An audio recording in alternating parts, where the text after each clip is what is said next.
All right, kids, tonight on the program, it is the Invisible City Halloween special, and as luck would have it, we have the best possible band in the world for a Halloween special. We have Cancerslug, back fresh from a tour. They just got back, and they're doing sort of a victory lap, sort of a, coming home Halloween party at Copper Top on Halloween night with the Go-Go Killers. I'll just go around and say hi to everybody and check you guys out and see what's going on, so we'll just let you introduce yourselves here. To my left, going clockwise? I have no idea. Mike. Cassie, hello. Rape Train, nice to meet you. So you guys just got back. No, where all did you go, and how long have you been gone? Well, this one was kind of like a weird tour for us because, we wanted to go earlier in the summer, but the other band I do with Doyle, I was waiting to get a schedule from them so that we didn't cross book or have to cancel any shows or anything. And he was only planning to go out for a couple of months with Danzig, but I guess Danzig got the tour bug while he was out, so he kept rebooking shows, and so he couldn't give me any kind of schedule. So I noticed they were out through October, and I was just like, hey man, I'm just going to go ahead and roll. And he was like, yeah, go ahead. And so it was real short notice. We put the tour together very last minute. Like some of the shows we only had a week or 2 weeks of promotion, and some of it nothing but Facebook promotion and stuff. And so for that limited kind of promotional and short notice tour, we actually did really good, but it was real I wonder if people are going to show up, it's but we did the whole country, East and West Coast, and made it back, so it was really good. Well, it was you guys about a month? 2 months. 2 months? 2 months, okay. 2 months. Well, I was talking about it earlier, and I was thinking, it's a couple weeks, and then I corrected myself and went, no, it was more like a month, and so now it's more like 2 months. Yeah, but, we were steady. It was back-to-back shows. We only gave ourselves a few days off, and we filled most of the days off we had. Yeah. So. Very cool. Did you get to play with some folks you've played with before? Or? Off and on. Most of them were new bands. Nothing that stood out that much too. It was kind of blur after a while, right? But right. We went just the three of us. Nobody helping us. We were loading everything, driving. Cassie was handling the merch. It's we did it all ourselves, screening shirts and everything. So we were busy the whole time. We didn't really have time to stop and check out too much. Very cool. Now, so we got Six Pack and Cassie and Alex from Cancerslug with us tonight on the program. And Cancerslug have all kinds of cool stuff going on. One that's not really connected to them. It is, but big deal. The Doyle record is out, Abominator. If you don't know about this, Doyle, one of the main guys in the Misfits Forever, and he and Alex and some couple other really, really cool guys. They've got an album out called Doyle, which is something that's been in the works for a while. Went through a couple different kind of phases, and it's really good. I've heard a couple tracks off of it, and it's not exactly what you're expecting, but it's everything you want it to be, and it's a really good record. It is out now. Yeah, actually, the retail release worldwide is Tuesday, the 29th. Right. It'll be in stores everywhere, your FYEs and everything. Okay. It's been available through most of the summer online in digital form, but this is the actual physical release is Tuesday. Very cool. Okay, so that's coming out very soon, and you guys got a brand new great record out called Seasons of Sickness. Yes. I picked up a copy a couple months ago back at a show here in Huntsville, and listened to it for about 3 days straight.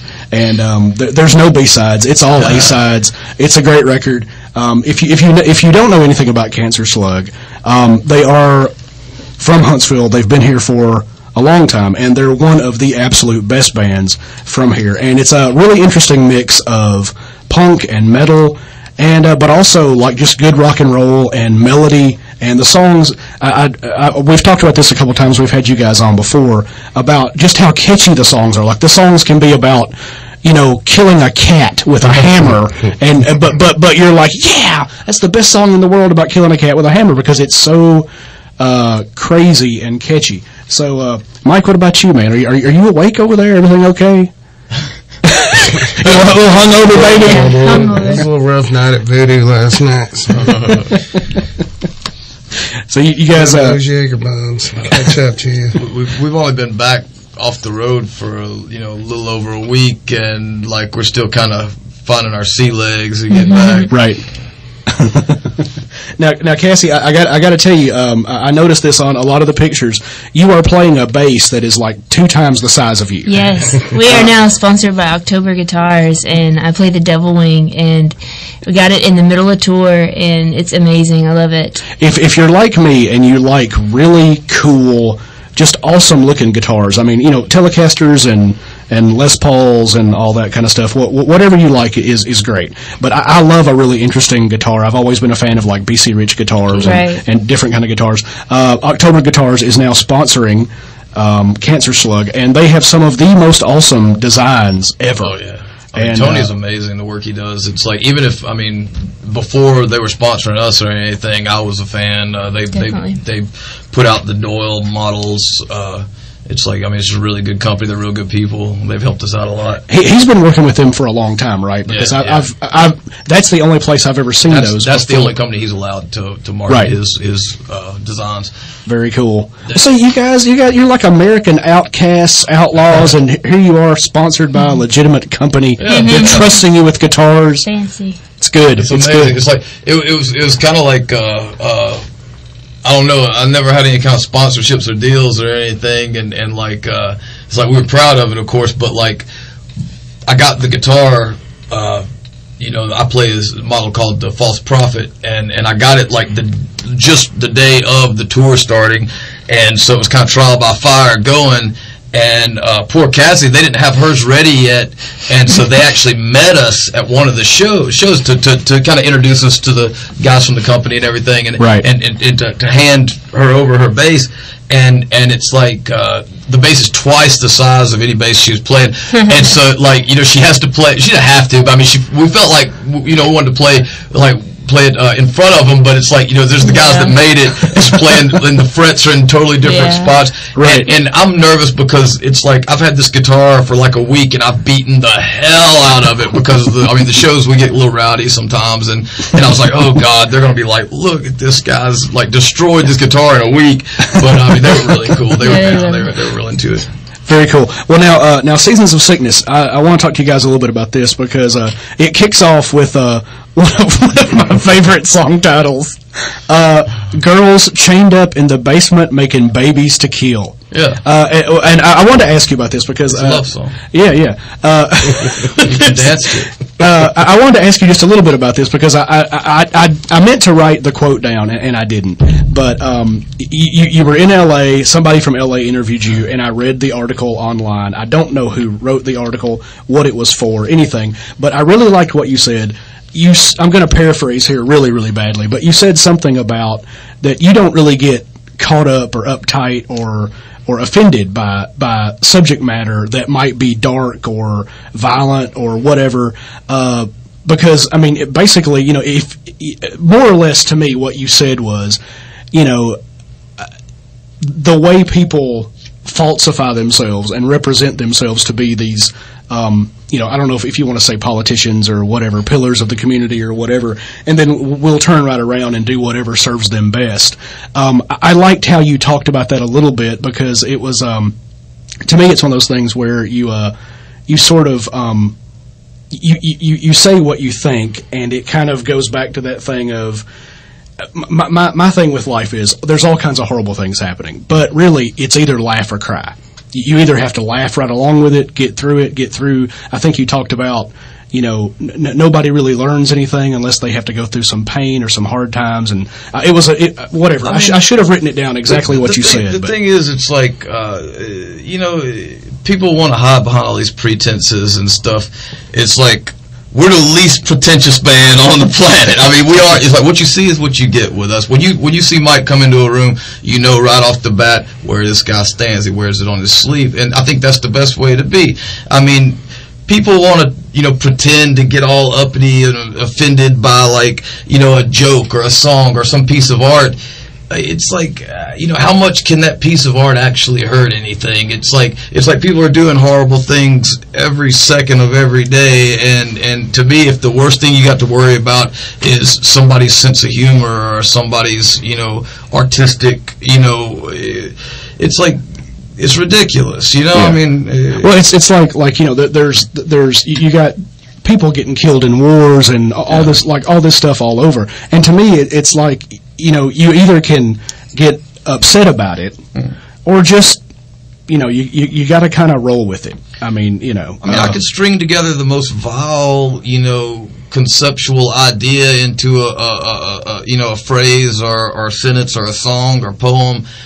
And to me, it's no more offensive than Daffy Duck getting hit over the head with a sledgehammer by Bugs Bunny. It's just silly and goofy. It's like, maybe that's my sense of humor, and maybe you don't share that sense of humor. You don't find, the same things funny. That's fine. It's like I see a lot of Hollywood comedies that I don't find funny. But a lot of people do, I guess. 100 people can stare at the same painting and every one of them get something different out of it because you're bringing in your own personal baggage. And when you start like preaching and putting down and getting all like offended and this and that over art, it's like all you're doing is saying something about yourself. Because one thing that I find interesting is that people, and this can be true of lots of people in different walks of life. So I'm going to sort of say something that may seem like I'm pitting one group against another, but I'm not really. But it seems to me that you have like a lot of people in musicians, artists, whatever, especially in the punk and metal communities. It's like these people, for the most part, from what I get, represent themselves as what they are. In every aspect of their day. Like they walk around, this is who I am, this is what I think, this is where I stand on this, whatever. Or where I don't stand on this or whatever. What I find scary is when you have people who supposedly set themselves up as, I am righteous, or I am the guy who's got the answers. I got the suit on. I'm clean cut. You can trust me. That's when, to me, and I'm not saying that I don't care if you have tattoos. I don't care what your hairstyle is. But I'm just saying, we have all of these little stereotypes that we go by, and they don't really mean anything. And sometimes the scariest, creepiest monsters are the most handsome people you will ever see in your life, the most normal looking people you'll ever see in your life. And so what you said, I truly screwed it up by not writing down exactly what you said, but it really hit home with me as far as people who are like, oh well, this here we've got Mr. Whatever politician guy over here who's just screwing you blind. Well, yeah, it's like you see these religious guys that maybe will be like the most homophobic, like bashing, like condemning fire and brimstone homosexuality, right. And then they turn up in a hotel room, paying some dude to pull them off or something, and you just realize how full of crap, like just the entire society and the entire system is. Right. It's like, nobody's any better or any worse than anybody else. It's like everybody's just trying to stumble through life and find their way, but it's, right. It's, to me, it's like when you start putting on all the suits and hiding and whatever, it's like you just look scared to me. It's like we just believe in living life as we are, as animals, natural. And with Cancerslug as our art, we have a deeper meaning to most of it. We also have like the kind of like ass and fart jokes on top of it. And if that's all you want, yeah, you can just pull that out and the ass and fart joke or whatever will be enough. But if you look a little deeper, you find something deeper. And it's, somebody wants to go off and say, well, what about the children? Or what about... It's like I think kids are more sophisticated than adults these days. They're coming up into a technological society that's so far beyond anything we had even in our generation that, they're more sophisticated than we were at that age. And I think they have a more sophisticated taste and sense of humor and everything else than some of our elders now at this point. And you're like, well, what if somebody, takes something you said completely literally and goes out and does some horrible thing? Well, I'm no more responsible for that than Jodie Foster was for Hinckley shooting the president, or than Son of Sam's neighbor's dog was for him doing whatever. Right. It's like a crazy person's going to do a crazy thing, right. Regardless, because they're crazy. They're going to find some excuse to do whatever they want to do anyway. Right. It's like, if my words are the catalyst to that, it's, no more relevant than if the, flashing light outside his house is. The point is, it's like, I make the kind of music that I want to make. These good people join me in making it and participate in adding to it and putting, their heart and soul into it as well. And so the people that like what we do, it's not for everybody, but for the ones that it is, they want something sincere. They want something that's genuine, and that's, the main thing people say is something that's real. Right. And when you come into Cancerslug, it's real. And catchy as all hell. Yeah. You can dance to it. It's fun. If the lyrics offend you, just don't pay attention to the lyrics, and you'll still shut up and dance. You'll still bang your head and shut up and dance and have a good time. That's it. Alex Story and Cassie and Six Pack, Mike. Oh yeah. How's it going, baby? Let's go. If your tastes run to the dark side of things, you may find. You will find one of the best bands in America at www.officialcancerslug.com, and they got a brand new record out, Seasons of Sickness. Check it out. Check them out. Check Doyle out. Check October Guitars out. And we got a big Halloween show. Big Halloween show we want to talk about real quick before we sign off here. Playing with the Go-Go Killers at Coppertop Halloween night. And so you guys know, you guys are sort of old friends with part of some members of the Go-Go Killers, right? And they got a surprise coming out too, Mike. Grew up watching them playing at Tip Top as they were Monster God, and Monster God's actually going to do about 5 or 6 songs Halloween night too. That's awesome. Between the Go-Go Killers and Cancerslug set, so looking forward to seeing that. Haven't seen that in years. That'll be fun. So if you remember Monster God, as I do, I saw them at the Tip Top Cafe when I was about 18, I think, which was a long time ago. But if you remember them, check that out. Halloween night at Coppertop, the mighty Cancerslug, the mighty Go-Go Killers, and a little mini Monster God. And the beautiful Cassie will be there with some awesome merch. We got some people always complain that we never have good merch left, after our tours and stuff when we get back here locally. We got a lot of great merch this time, a lot of good stuff. Nice. So. I was broke last time. All I was able to get was the new CD. Bring me your money, I'll take it. Yeah. And this is a free show. So. It's a free show. Yeah. Shows to the money you would have spent on that. There you go. There you go. Halloween night. Have 2 less beers and buy a T-shirt. There you go. All right. Halloween night at Coppertop with Cancerslug and the Go-Go Killers. Anything else you guys want to throw off before we get off here? No. All right, very cool. We're gonna hear Generation Behind from the new album Seasons of Sickness, and we'll let these people go and do what they do, which is destroy and pillage and shape young minds. Cancerslug on the Invisible City. Balls. Thanks for coming on, guys. Sitting around with time to kill. If we don't do it, then no one will. Our eyes are cold, our thoughts are low. 15 minutes till we lose control. So we go out in the world again. Disappointment is our closest friend. A generation behind, going nowhere's just fine. Maybe tonight's some night we die. Take a look to the endless sky and let your fears all slip away.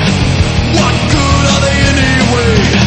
Baby, you know it's only you and me, and as far as I'm concerned, that's all I need. A generation behind, we're going nowhere, and that's just fine.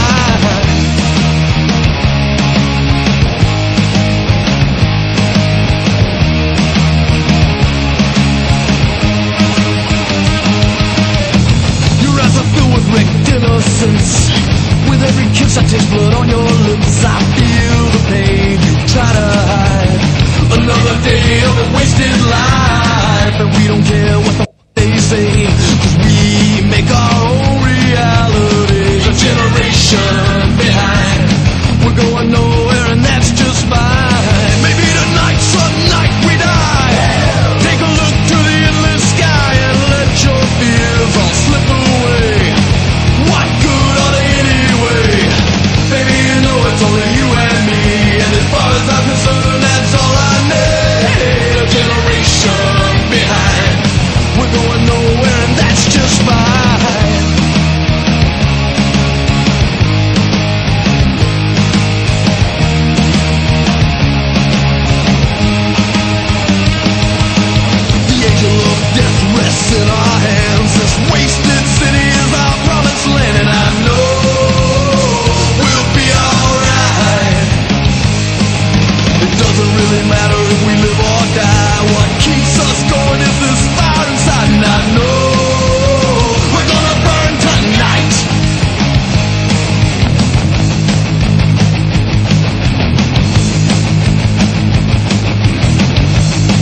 one of the strangest tales.